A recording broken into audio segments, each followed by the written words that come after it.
Okay, boys and girls, today we're going to talk about a reading strategy called making connections. Connections means coming together. For example, look, here's a train car right here, and here's another train car. This right here is what they call a coupling. They have to put the two train cars together. They have to connect them. So connections means coming together.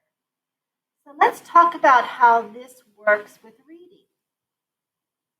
Here's one of my favorite books. I love The Old Lady Who Swallowed a Fly. Now, the first way that we can make a connection in a text is by text to self. Think of something that happened to us.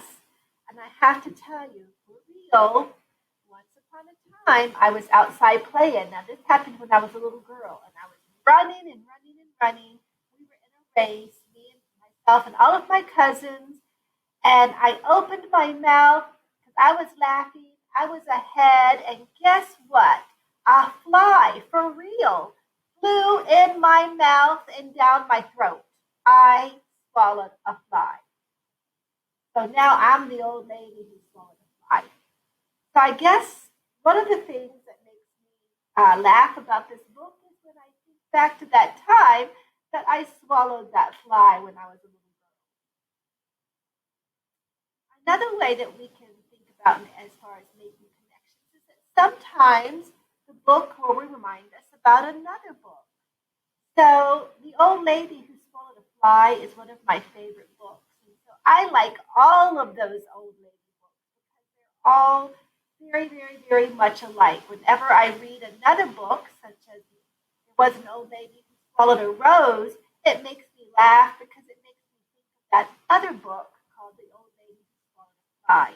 So when two texts remind you of each other, we call that making a connection from text to text. We can also make a connection called text to world. That's when the book reminds you about something in real life. Maybe it didn't happen to you, but it happened with something else that you know about. So, for example, There Was an Old Lady Who Swallowed a Fly. That's the book.